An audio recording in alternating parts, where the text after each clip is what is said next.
noon na nag-impress talaga sa akin bago talaga po ako matulog kahapon, hanggang sa pagkatapos ko is magkaroon po tayo ng self-awareness.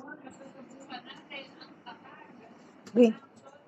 Na habang lumalago po tayo, habang nagpa-progress tayo sa buhay na 'to, meron din tayong nangyayaring intense sa buhay natin in term ng spiritual natin na nai-stretch siya.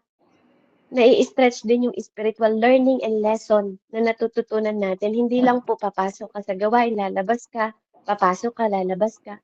Kailangan meron ding transformation ng mind po natin na nagaganap. And hindi po natin 'to mahahanap sa ibang tao. Transformation ng mind, hindi po natin 'to puwedeng isisi rin sa ibang tao. Amen? Kaya nga individual po, salvation is individual. Hindi mo puwedeng isisi sa ibang tao. Hindi ka puwedeng humarap sa Diyos na isisisi natin sa ibang tao yung mga ginawa natin. Kung wala kang naging oras sa Diyos, hindi mo puwedeng isisi yun kay Ate Rubilin. Amen? Maybe siguro magkaroon tayo ng self-awareness, baka wala tayong disiplina. Amen? And just the way we operate and we function po sa mundong ito, kaya may mga tao at mananampalataya na nai-stuck sila kasi pinipace lang nila yung cycle na paikot-ikot lang. God is intended po na matuto pa tayo ng more.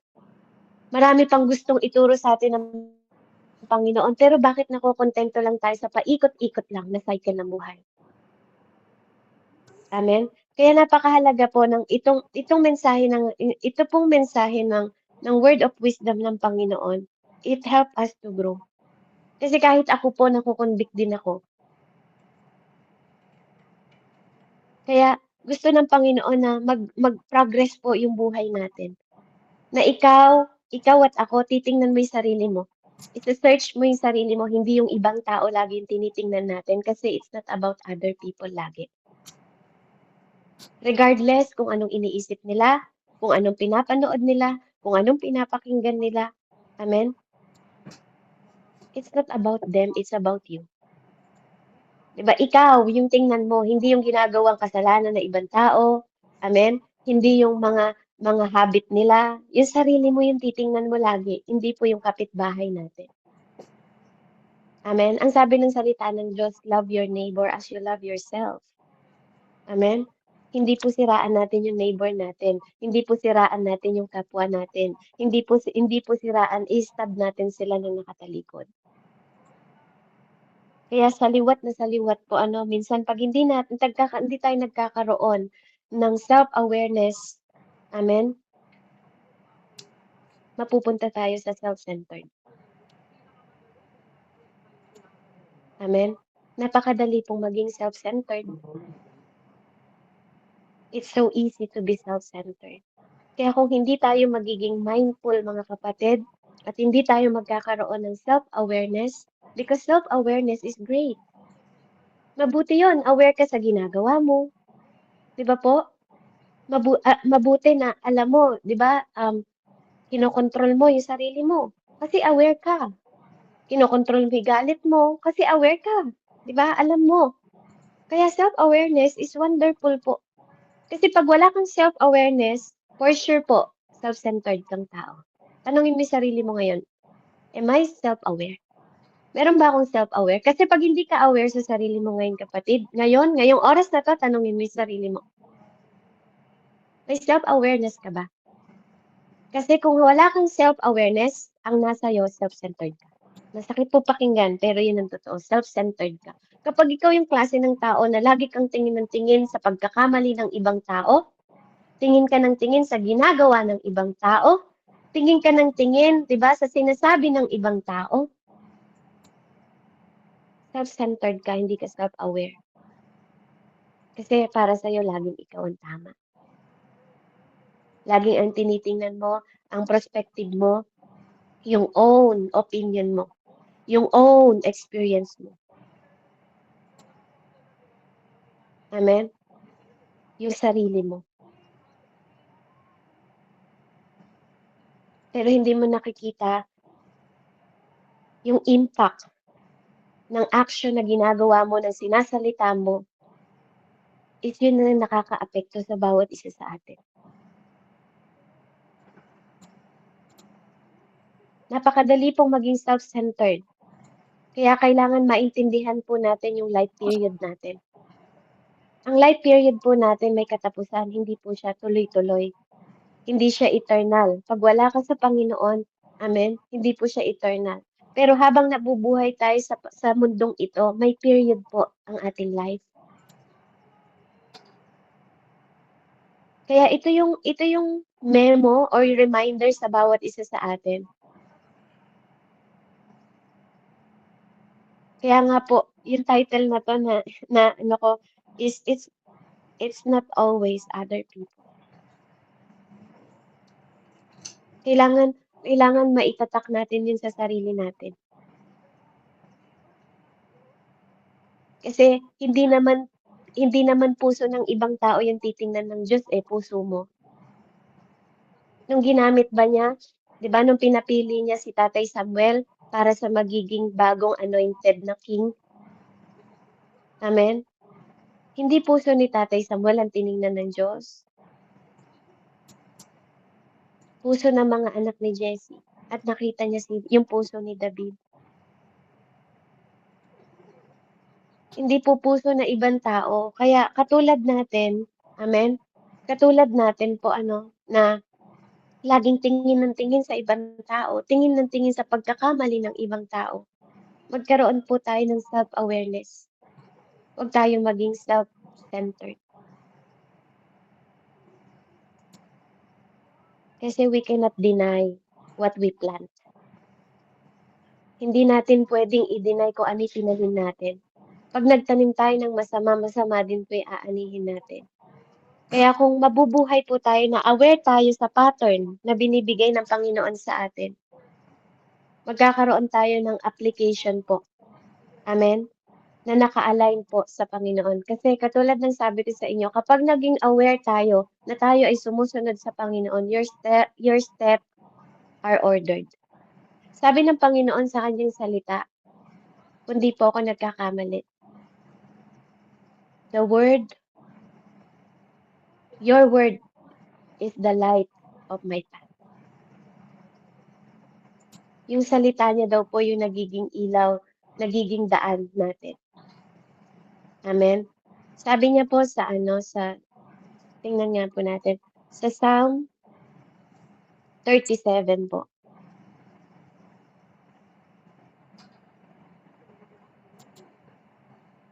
Psalm 37, verse 23 hanggang 24, sabi niya, kahit ang gabay ng tao sa kanyang paglakad ay itong si Yahweh. Kung nais, maligtas. Sa gawain niya, ang Diyos nagagalak. Verse 24, kahit na mabuwal siya, ay babangon pagkat si Yahweh sa kanya'y tutulog. Amen? So, napakahalaga po na ang gabay ng tao po sa Diyos natin kinukuha. Mararanasan natin maging masagana. Amen? Mararanasan natin na tayo po ay ginagabayan ng Panginoon, na may kaligtasan sa Panginoon. Hindi po sa ibang tao. Kaya hindi natin laging isinisisi sa tao. Hindi laging ibang tao ang tinitingnan natin. Alam niyo, pag lumakad po tayo na ang step natin na ordered ng Panginoon, ang susunod, kapag ikaw nagwo-walk ka kay God, pangalawang step mo, you are led by the Lord. Hindi lang niya ino-order yung buhay mo. Hindi lang niya ini-instruct yung buhay mo, nililid ka niya. You are led. Nililid ka ng Panginoon sa lahat ng gagawin mo. Kasi kung Diyos ang naglilid sa'yo, hindi mo titingnan yung ibang tao. Kung Diyos ang nagtuturo sa'yo, hindi mo titingnan yung ugali ng ibang tao. Lagi mo sasalaminin yung ibang tao. Kaya ayaw ng Diyos na tingin tayo ng tingin sa plato ng iba. Kung natatandaan nyo, meron pong story na sinasabi si Jesus sa harap ni Peter. And sabi ni Peter, nung tiningnan niya nung tinanong niya, paano naman si John? Paano naman siya mamamatay? Anong sabi ng Panginoon?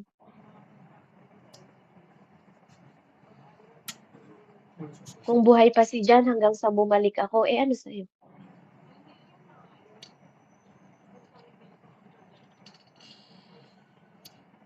Diba? Kasi ayaw ni Lord na tingin tayo ng tingin sa iba. Napakahalaga po na wag tayong totoo 'yun, sinabi ni Jesus. Bastos ba si Jesus nung sinagot niya si Peter? Hindi. Pero ayaw ni God. Kung sinasabi niya nung araw na 'yun kung paano mamamatay si Peter. Tapos ang tinitingnan naman ni Peter si John the Beloved. Sinagot siya ni Jesus. Kahit pabuhayin ko si John hanggang sa muli kong pagbabalik, ano sa'yo?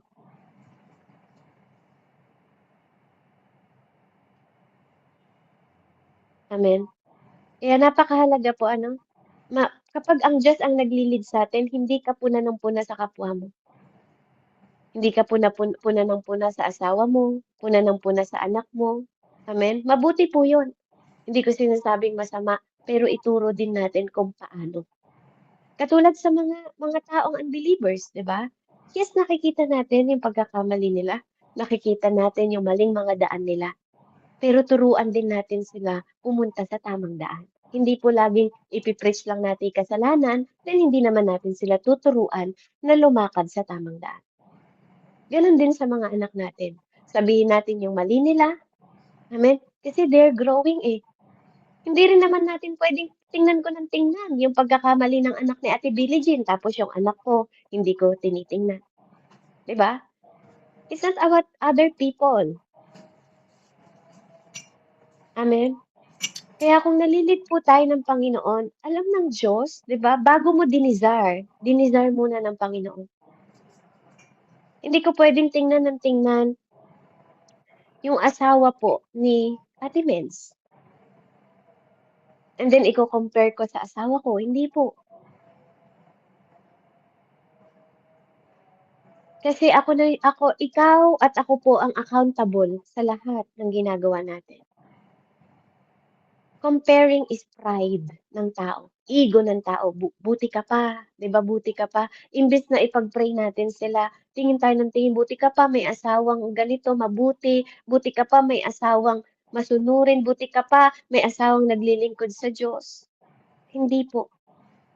It's not about to compare kasi hinaantay din ni Lord na i-desire mo kasi ang mind ng Lord, ang desire ng Lord is maligtas lahat ng tao. Kaya nga namatay siya para sa lahat ng tao.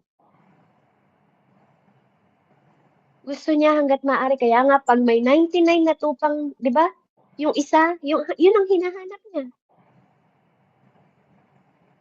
'Di ba po?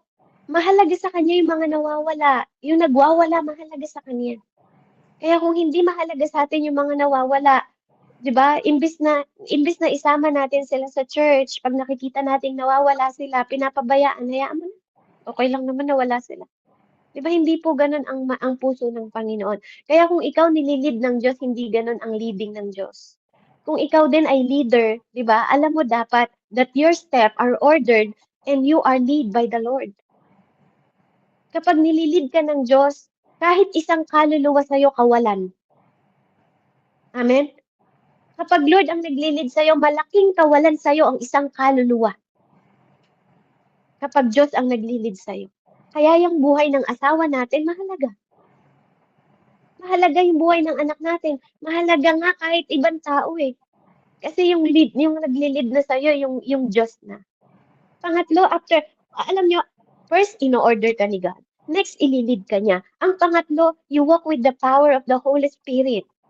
Kasi pag hindi Holy Spirit ang nag-aano sa'yo, nag-work sa'yo, you cannot worship God. Do you think kapag umaawit ka ng mga papuri, 'di ba po? Nare-receive ni Lord pag hindi mo yan inaawit in the Spirit of God? Kasi even worship, you have to worship in spirit and in truth. Kaya malalaman mo na ikaw ay nagwo-walk sa order and leading ng Panginoon when you worship Him in spirit. Hindi dahil kumakanta ka lang. Maraming taong kumakanta, pero hindi lahat nagpupuri. Pwedeng kumakanta sila ng goodness of God, pero they are not, hindi sila nagpa-praise, hindi sila nagpupuri. Do you believe? Pwedeng kumakanta sila sa altar, sa pulpito, pero they are not worshiping God. Pwedeng nagpe-perform lang sila, but they're not worshiping God.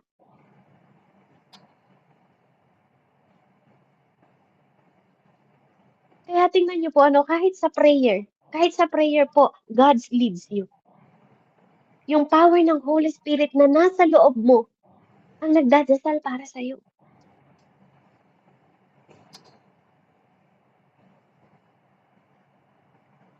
Kaya napakahalaga po na hindi, ang footstep natin, hindi mo yan iaasa sa asawa mo.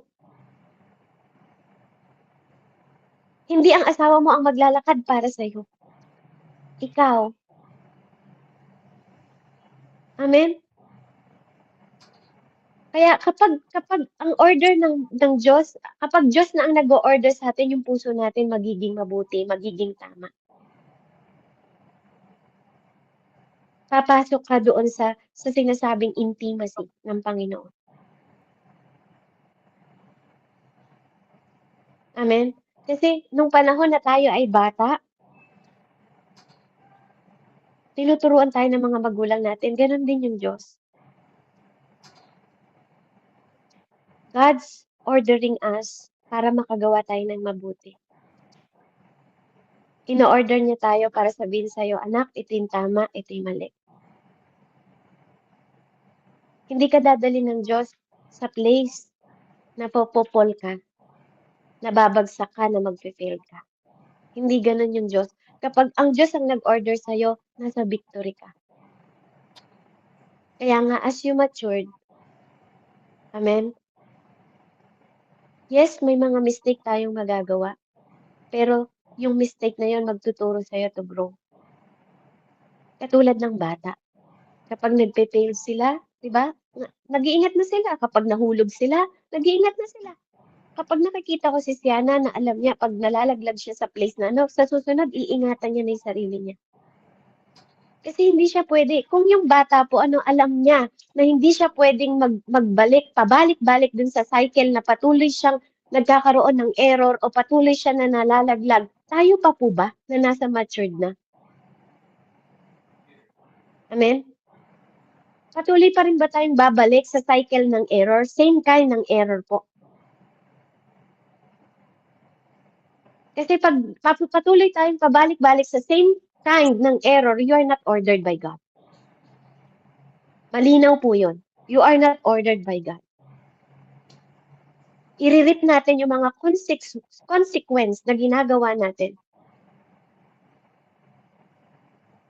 Pero kapag tayo is ordered ng Panginoon, kahit magkamali tayo, kahit magkaroon tayo ng mistake, hindi tayo makakast down. Kasi alam natin, sabi nga, the righteous fall down 7 times, but still tatayo pa rin yun. Kaya napakahalaga na hindi mo lang siya kilala, na ino-ordered ka rin niya, nililid ka niya, amen, at ini-empowered ka niya ng Holy Spirit. Kasi pag ganun po, yes, masasaktan ka, but you will not destroy. Masasaktan ka ng ibang tao, pero hindi ka madidestroy. Kasi i-inspired ka ni Lord, do it again. Ano yung order niya yun? Tamang instruction, i-build ka niya again. Si Lord ang mag-build sa atin, hindi tayo ang nag-build sa sarili natin. Amen? Kaya nga kapag ikaw is sinasama, I do good. I go to church, I help people, I pray every night. Kapag ganun yung mindset mo, mine-measure mo yung relationship mo sa God based on your physical material things. Hindi po ganun yun. Mine-measure mo siya sa gawa mo para kang nakaritual lang. Nagdadasal ako, nag-church ako, mabuti ako. Hindi tayo naligtas dahil sa mabubuting ginagawa natin. Kaya nga po, walang mabuti sa atin kung walang Diyos. Kaya may stages ang paglilingkod sa Diyos. Kapag everything is I, na para pa rin tayong baby na bagong panganak, amen, self-centered pa tayo. May stages din ng maturity. Amen? Kaya nga, ang baby makikita natin, pag may gusto yan, iiyak yan. Pag gutom yan, iiyak yan. I want this, I want that. Ganon yung baby. Ganon din, may stages din tayo mga mananampalataya. Totoo, nakakagawa tayo ng mga terrible na desisyon. Nakakagawa tayo ng mga pagkakamali natin, pero hindi tayo maninatili doon. Nangangahulugan lang yun na sa tuwing nagkakamali tayo, you're not as good as you think. Yung stage na to, na self-righteous tayo, di ba? Nangangahulugan lang po na kailangan mo talaga ng mag-order sa'yo, na magli-lead sa'yo, ng mag-walk sa'yo. Kasama mo. Kasi sa tuwing nagkakamali tayo, patotoo lang po yun. Diba na hindi natin kaya. Kung mag-isa lang tayo, hindi natin kayang maging mabuti ng mag-isa lang tayo. Kailangan may nag-o-order sa atin, may nagli-lead sa atin, may nag-guide sa atin, may nagda-direct sa atin.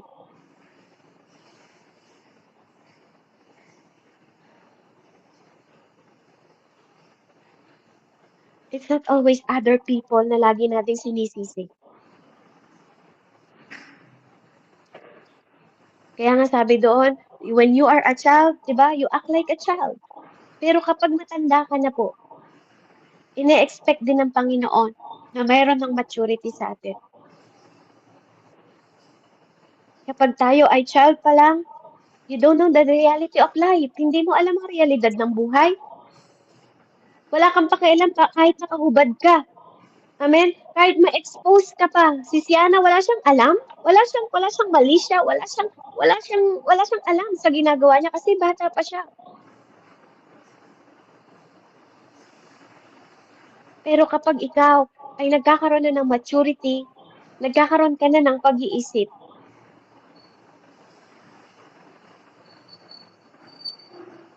tatayo ka sa understanding na ibibigay ng Panginoon sa atin. Amen? Kaya napakahalaga po, napakahalaga na alam natin kung saan ground tayo nakatayo. Kasi po hindi sa other people, hindi other people ang mag-aano sa atin, ang mag-judge sa atin, hindi ibang tao po ang magsasabi ng dapat at hindi natin dapat gawin. Pwedeng maging guidance sila, pwedeng mag-counsel sila, especially when their mind po is nasa mind ng Panginoon, ng mind ng Christ, naka-centered kay Christ. Kasi ang buhay natin is a development. Cycle po siya, sistema siya ng development. Katulad ng bata. Diba? From the womb of mom, nadidevelop po siya. Amen? Nadidevelop siya ng pag-grow niya hanggang paglabas niya. Diba? Nadidevelop yung kanyang mga, nasa loob siya na sinapupunan, nadidevelop yung mga kamay niya, yung brain niya. Ganon din po sa spiritual. Pag pumasok tayo sa spiritual, God's want to develop yourself too. At kapag nandun tayo sa development of life, diba? It comes na dapat marunong tayo mag-take ng responsibility for what God has placed in your hand.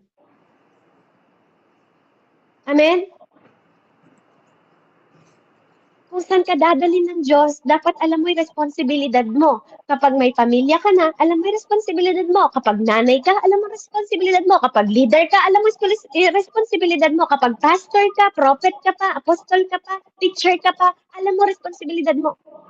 Same thing sa mundo. Kapag teacher ka, alam mo responsibilidad mo. Papasok ka, may disiplina ka. Papasok ka bago mag-bell ng school. Tama? Sa trabaho, mag-clock in ka. Amen? Ganon din po sa paglilingkod sa Diyos. You know your responsibility kung anong nilagay ng Diyos sa hand mo. Kasi God expecting development sa'yo, hindi development ng ibang tao.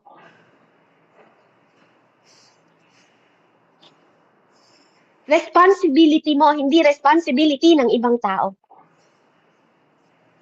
Kung anong nilagay sa'yo ng Diyos sa kamay mo, accountable ka doon. Kung ikaw ay tatay, Kuya Fred, accountable ka sa pamilya mo? Amen? Kung saan ka nilagay ng Diyos, accountable ka. Kung ikaw, nanay, ate Meds, accountable ka sa anak mo. Train your child. Tayo, accountable tayo. At kung saan ka dalhin ng Panginoon, what He desire through you, di ba? Yung dinidesire ng Diyos through you, and your dream, yung things na pinaplant ng pure, ng Spirit. Amen? Sa buhay natin, simula nung pinili niya tayo maging tirahan, God sent us in this earth, pero may purpose at assignment tayo. Yun po dapat yung mindset natin ngayon, di ba? May mission tayo sa mundong ito, hindi po tayo tingin ng tingin sa ibang tao. You observe how life is moving, how life is progressing. Paano nagpa-progress yung buhay mo? Paano nag-move yung buhay mo? Paikot-ikot ka lang ba? Nagpa-progress ka ba talaga? Sa bawat taon na lumilipas, kamusta tayo? Hindi ibang tao. Where do you take your responsibility for action? Saan? Saan mo dinadala yung responsibility ng action mo? Sa effort mo ba na manira na ibang tao? Sa effort mo ba na makipagchismisan pa rin? Sa effort mo ba na tingin ka ng tingin sa mali ng ibang tao o sa kasalanan ng ibang tao? Doon mo ba tinitake yung responsibility ng action mo? Where do you take responsibility for determination? This is all self-question ng Diyos sa buhay natin ngayon, mga kapatid. Self-awareness. Saan mo tinitake responsibility ng determination mo, Ate Joy? Where? Nanay Selena, Ate Rubilin, where do you take your responsibility ng iyong belief? Even in the promises of God, where do you take your responsibility for your belief? Even in the responsibility.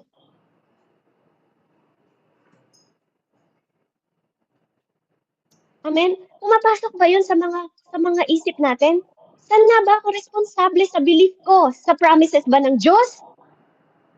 O sa ginagawa ng ibang tao? Because sometimes, it's easy for us to blame other people. Madaling sisihin ng ibang tao.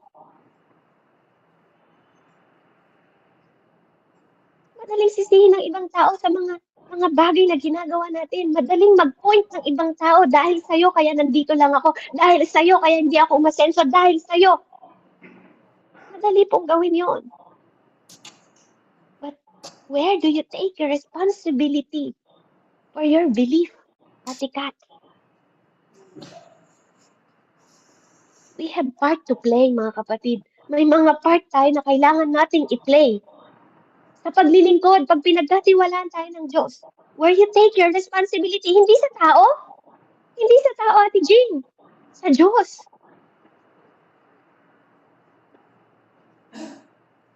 Even sa mga trabahong ginagawa natin, where you take? Saan natin dinadala?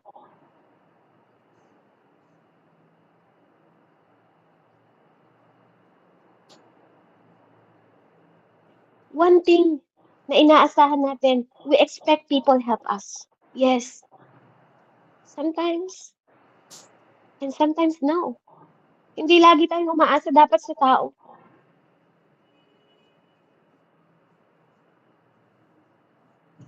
Kasi yun yung one thing na hope natin, desire natin, that people would help us.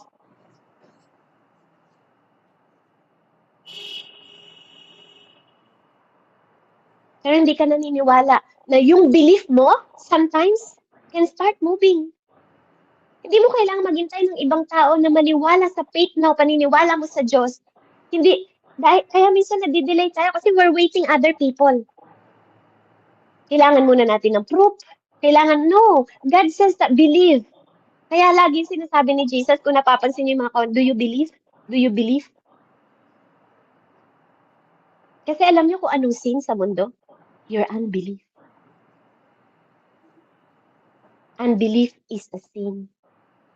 Kaya nga, everything you do na walang faith is a sin. Lahat yun kasalanan sa Diyos. Kaya umiikot lang yun, mga kapatid. Without faith, you cannot please God. Kung hindi ka magkakaroon ng faith sa sarili mo, kung hindi mo hihingin yun sa Panginoon, sa power ng Holy Spirit, you cannot move.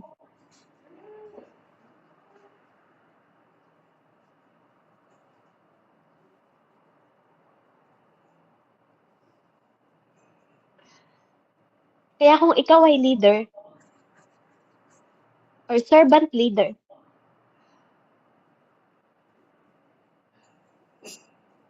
kailangan alam natin yung ground na tinatayuan natin.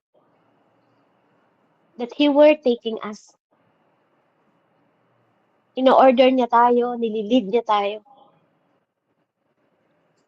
Kailangan marunong tayong makinig. Hindi lang tayo nagbabasa ng salita ng Diyos, dapat na i-encounter natin siya. Sa pagbabasa po, dapat ang mahalaga doon na encounter natin yung Diyos. Kasi God is moving you. God is moving you in certain direction. Hindi natin laging kailangan maghintay, 'di ba, ng affirmation ng ibang tao. Dapat alam mo na kinakausap ka ng Diyos, sigurado ka sa pinapanampalatayahan mo kasi ikaw ang responsibility doon, may responsibility ka doon. You cannot always wait people to see kung ano yung ginagawa ng Diyos at binibigay sa'yo. Kasi, alam niyo po, kinakausap tayo ng Panginoon at pine-present niya sa atin sa iba't ibang kaparaanan. Iba yung kaparaanan ng Panginoon sa buhay ni Pastora Ami, iba yung kaparaanan ng Diyos sa buhay ko. Iba yung kaparaanan kay Ate Rubilin, iba kay Ate Joy. Amen? Pero kapag pinag-usapan na dito, 'di ba? Yung about sa paglilingkod natin sa Diyos, sa paglakad natin sa Diyos, hindi natin kailangan makita muna yung ibang tao o maintindihan sila bago tayo sumunod sa Diyos. It's not about other people. You have to move. Because when vision of the Lord, di ba, dinaposito sa puso mo, amen? Maiintindihan mo. You will catch up. Kung anong sinasabi ng Diyos sa'yo at hindi sa sinasabi sa ibang tao. Kasi ikaw yung pinagbigyan ng vision, ikaw ang pinagbigyan ng mission, ng purpose, ng assignment. Kaya nga minsan, 'di ba, naiintindihan mo pero hindi naintindihan ng iba. So we cannot, hindi tayo pwedeng mag-lean sa ibang tao. Kasi may iba-ibang function tayo. May iba-ibang function na tinuturo ang Diyos sa atin.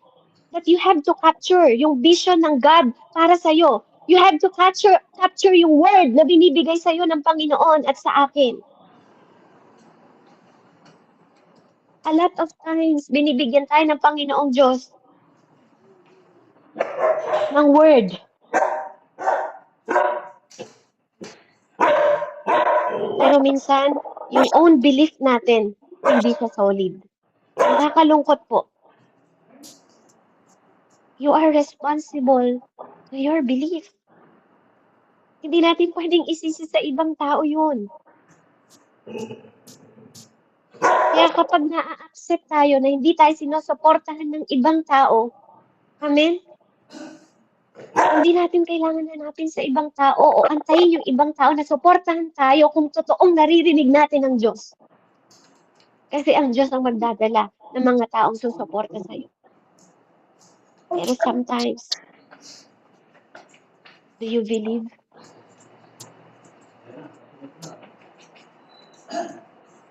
Diba? Ikaw, yung sarili mo. Do you believe you?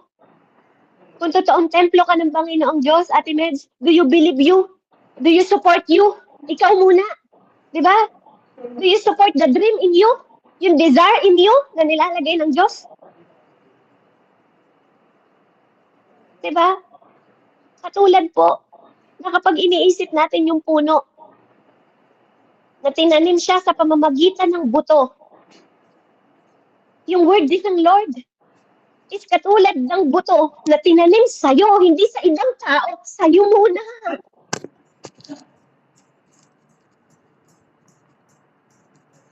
Diba? Are you watering it? Wina-water mo ba yon? Are you supporting yung garden na nasa loob mo? Are you supporting that seed? That you could become the great mustard tree. Amen? Na kahit ilang pang mga ibon, di ba, ang mag-try na tukain yung buto na itinanim sa'yo, you will find your refuge. Ikaw mismo. Alam niyo mo yun? Yung ikaw mismo, sinusuportahan mo yung sarili mo. Kasi alam mo that there is power in the Holy Spirit in you. Kaya marirealize mo, you can't always be everybody else. Hindi ka kailangan laging umaasa sa ibang tao.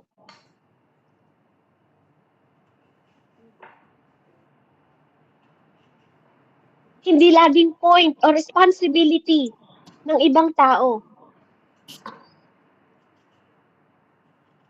May mga point, you are responsible for your cooperation with God. With God. For the fulfillment of your destiny. Hindi si Ate Billie Jean. That's you. Ikaw at ako. Why we pray? Why we pray for destiny helper? Dapat naiintindihan mo yun. Diba? That's why we pray for destiny partners. Hindi lang lahat kagalingan, blessing. Diba po? Dapat nagmamature din even yung prayer natin. But you yourself have the partner with God. Hindi lang tayo nagpe-pray for divine helper, divine destiny partner. But ikaw at ako, yung partner with God for the fulfillment po kung ano yung dinidesire niya for your life. We have to do that. Not anybody else. You have to do that and think, di ba po, na yung one thing na magmamature tayo with Christ na binibigay niya sa atin para ma-realize natin na totoong yung reverence ng Panginoon, yung fear for the Lord, ang nagsisimula ng understanding natin na maibibigay natin kasi we don't get to give other people kung wala tayo. Hindi tayo pwedeng mag-excuse. Hindi natin pwedeng i-excuse yung mga people na nasa surrounding natin. Even kapag sa mentorship natin, hindi natin pwedeng, di ba, sisihin sila o ang ibang tao. Tayo muna. Yung sarili natin. Kasi kung hindi mo kayang paniwalain yung responsibility mo to believe God, paano mo paniniwalain yung ibang tao? Kung hindi mo na-encounter yung promises ng Panginoon, paano mo sasabihin na ma-encounter ng iba? Paano ka mag-move into action if you cannot find to yourself?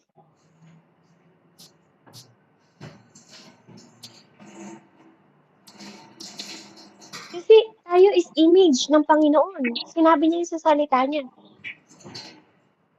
Hindi natin sinasabing master natin si God, Lord natin si God dahil hindi natin naintindihan. Kasi ang totoong may power ng Holy Spirit, yung sinasabi niya that Jesus is Lord. At yun yung always na mag-move sa atin.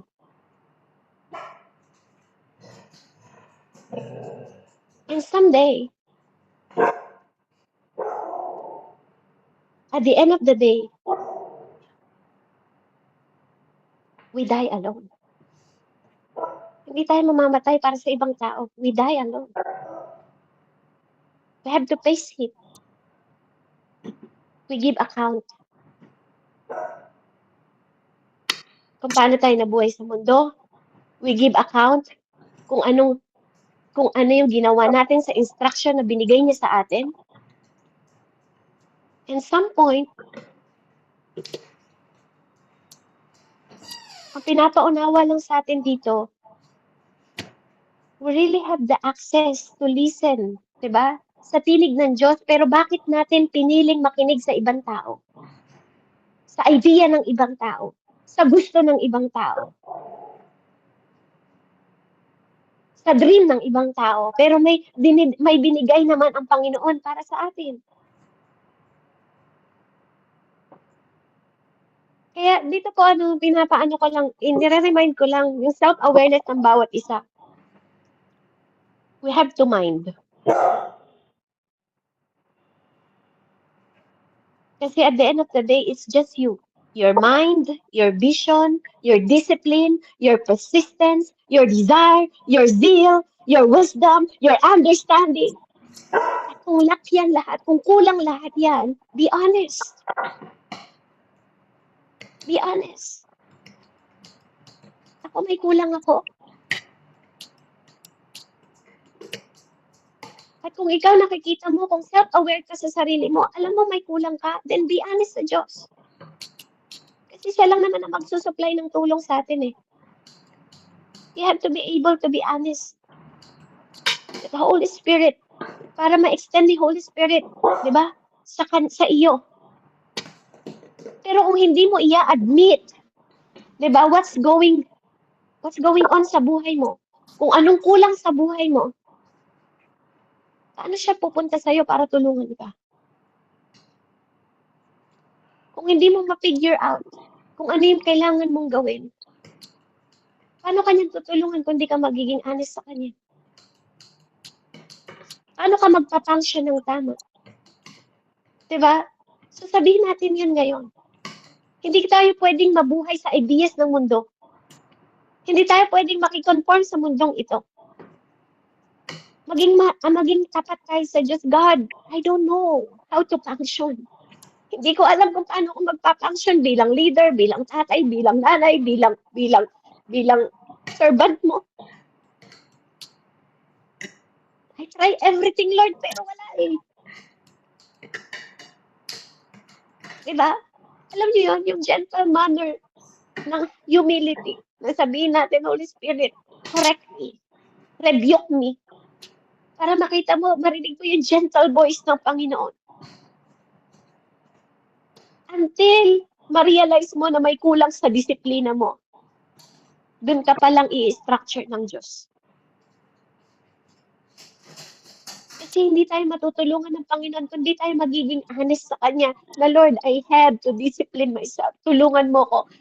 Tulungan mo ko. Hindi ko ma-figure out kung saan ako magsisimula. Tulungan mo ako magsimula. Lord, hindi ko alam kung saan ako magmamanage. Tulungan mo ako mag-manage ng sarili ko. Until you acknowledge that, makikita mo. John Scott, here's your reminder. T-Mobile phone. Yung stagnancy na kung nasan ka lang paikot-ikot, makikita mo kung paano ka magpa-function. Pero kailangan natin i-admit yun. Here's your reminder. T-Mobile phone.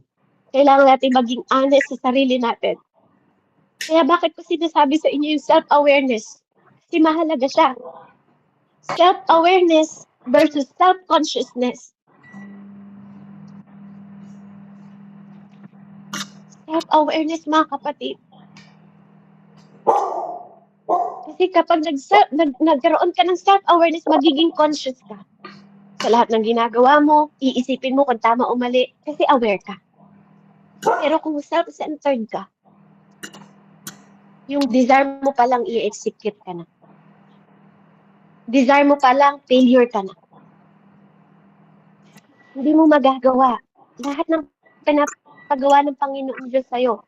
Kasi lagi mong iisipin, smart ka, wise ka, alam mo na, hindi mo na kailangan ng Diyos. Doon pa lang, ine-execute ka ng self-centered mo.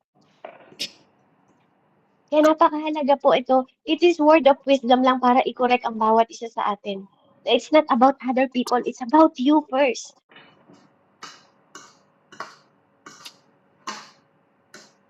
Yung tatanungin mo sa sarili mo, am I doing correctly? Diba? Am I keep thinking, doing na tama yung ginagawa ko sa harap ng Lord? Until ma-admit natin na magkakaroon tayo ng humility po. Magkakaroon tayo ng mataas na reverence sa Panginoon na kailangan natin siya. Tulungan mo ko, Lord. Wala pong masama doon. Maging honest lang tayo sa sarili natin. Maging honest tayo. Kasi pag naging honest tayo sa sarili natin, yun yung simula na kaya nating maging honest sa Panginoon Diyos. It's not always other people na dapat sisihin natin. Kaya ako nandito sa sitwasyon na to kasi yung ibang tao, hindi. Hindi naman sila ang dapat nagdidesisyon para sa'yo.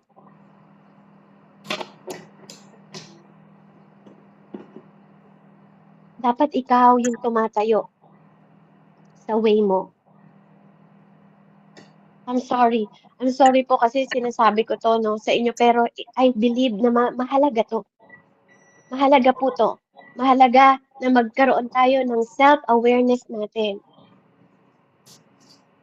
Kasi through that, makakapaghakbang po tayo ng ino-order ni Lord yung step natin, di ba? Nililid niya tayo at ini-empower po tayo. Nagwo-walk yung power ng Holy Spirit sa atin.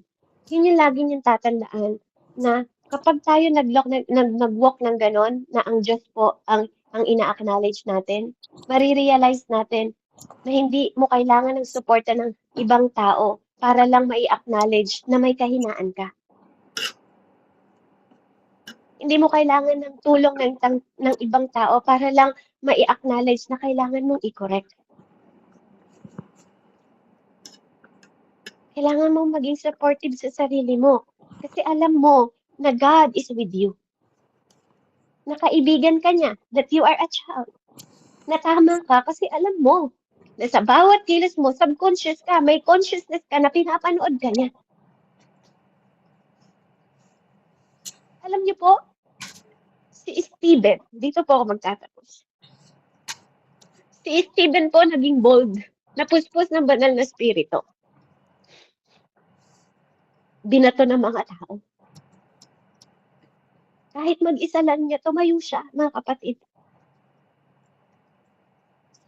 Sabi ng salita ng Diyos. Nung namatay si Jesus Christ at umupo siya sa kanang trono, at umupo siya sa kanang trono ng Ama. Alam nyo, nung binabato si Stephen at tumingala po siya sa langit, nakita niya yung bugtong na anak nakatayo sa kanang trono ng Ama. Kapatid, kapag pala, tinatayuan natin, tumatayo rin yung Diyos para sa atin. Ina-acknowledge, ino-honor ka niya, Ate Meds, tuwing gumagawa ka ng bagay na alam niyang para sa kanya.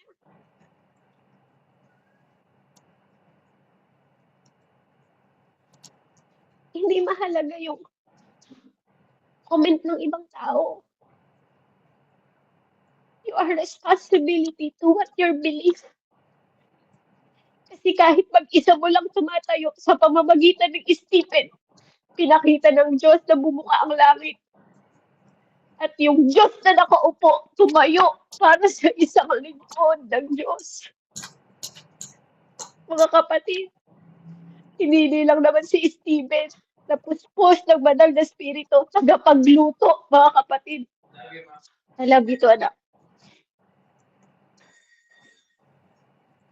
Amen. Nagpatotoo para sa buhay na Diyos. At namatay para sa Diyos. Hindi mo kailangan maging sobrang alam niyo yon? Sobrang entitlement para lang magawa yung pinapagawa ng Panginoon Diyos. Kahit walang nakakakita, you can do yung purpose ng Panginoon pag alam mo lang that you are responsible sa pinapagawa ng Diyos. Dahil may self-awareness ka. It's not about other people. Hindi mo pwedeng sisihin yung ibang tao. It's about you na piniling templo ng Panginoon. At pag natutunan mo yun, di ba, alam mo that you walk with God. Kasi naintindihan mo. Amen? Kaya mahalaga yung ground na tinatayuan po natin. We need to stand in the solid ground. And that is God. We are responsible po mga kapatid. It's not always about others. Purihin po ang Panginoon. Let's pray. Hallelujah. Father in heaven, in the mighty name of Jesus, our Lord and Savior, Panginoon, maraming salamat po na tinawag mo ang bawat isa sa amin with intention and purpose. Lord, patuloy po kaming nagko-confess, Ama, na without your voice, hindi kami makakalakad sa ilaw. Sa ilaw na ikaw nagbigay. Without your voice, Panginoon, wala kaming direction. Without your voice, we cannot fulfill the reason bakit mo kami sinend sa mundong ito. Lord, buksan mo yung mga tenga namin. Cause us to hear you. Na mag-echo ka, Panginoon, sa pamamagitan ng iyong banal na Espiritu na nagko-convict sa amin, na nag-guide sa amin, na nagre-restore sa amin. Lord, kapag kailangan namin lumakad sa labas, O God, sa labas ng will mo, Panginoon, Lord, ibalik mo kami lagi. Ibalik mo kami sa tamang path at purpose na ikaw lang ang nakakaalam at ikaw ang nagplano. Huwag mong hayaang maging bulag kami sa pamamagitan ng aming mga ambisyon, sa mga distracted, Panginoon, na titles, O God, sa mga bagay na magpapalayo sa amin, nagbibigay ng false desire, Panginoon ko, maling pangarap, maling gusto. Lord, we want to remain sa eternal plan na meron ka para sa bawat isa sa amin. Holy Spirit, breathe unto us, Ama. Huminga ka sa amin sa pamamagitan ng revelasyon, Panginoon, ng divine assignment, O God, in the mighty name of Jesus. Hayaan mo ang mga altar namin is maging altar of prayer, Panginoon, na ikaw ang nagko-compass sa bawat isa sa amin, sa direksyon na pupuntahan namin, sa ililid mo sa amin. Yung word mo ang magko-confirm ng bawat step namin na nakaalay ng puso namin, Panginoon, na mag-function, Ama, na binibigay, Panginoon ko sa iyo, sa foundation na ikaw, O Diyos, hindi sa mundong ito. Lord, we renounce every confusion. We renounce, Panginoon, and we silence, Ama, lahat, Panginoon, ng mga direction na hindi nagmumula sa iyo. And we embrace the clarity, Panginoon, and direction na ikaw ang nagbibigay. I declare, Father God, and I decree, Panginoon, na pinanganak kami with divine purpose sa pamamagitan ng iyong habag at awa at grasya, Panginoon. That we shall not miss, Ama. Hindi namin mamimiss, Panginoon, because you are our Lord Jesus Christ will guide us, Panginoon. You are Lord, Panginoon, my Father and my God. You will correct us. You will keep us, Panginoon, sa border, Panginoon ko, ng destiny na ikaw lang, Ama, ang nagtuturo, naglilid at naggagabay sa amin at lumalakad, Panginoon, kasama ng kapangyarihan ng banal na Espiritu na gumagabay at pumapatnubay sa bawat isa sa amin. Hayaan mong marinig namin ang tinig mo na nagsasabi, this is the way. This is the way, anak. Dito ka lumakad. Lord, salamat for you are the light, Panginoon, na nagbibigay ng buhay na pagsamba namin at purpose namin at nag-o-ordain, Panginoon, upang mag-glorify, Panginoon, ang pangalan mo. Maluwalhati ka sa lahat ng ginagawa namin. Maging tinig ka namin sa mundong ito, Panginoon. Salamat sa karunungan na nagmumula sa iyo, O God. Maraming salamat, Ama, sa pinagkaloob mo, Panginoon, na salita sa araw na to, Ama, na nagbibigay, Panginoon, ng inspirasyon sa bawat isa sa amin, Lord, sa Psalm 37 na to, Panginoon ko, na nagsasabi sa bawat isa sa amin na ang gabay ng tao sa kanyang paglakad ay itong si Yahweh kung nais maligtas. Sa gawain niya, ang Diyos nagagalak. Kahit na mabuwal siya, ay babangon pagkat si Yahweh ang sa kanya'y tutulong. Maraming salamat, Ama, na mula sa pagkabata namin, Panginoon. Hanggang ngayon, tinuturuan mo kami sa kaunawaan at paglalim ng salita na nagmumula sa iyo, Panginoon. Salamat po sa self-awareness, Panginoon. Salamat sa transformation ng mind, Panginoon. Lord, na hindi kami maging self-centered, Ama, pagkos magkakaroon kami ng self-consciousness, O God, in the mighty name of Jesus. Guide us, Panginoon. In Jesus' name I pray. Amen and amen. Glory to God po, and back to you po, Ate Mens.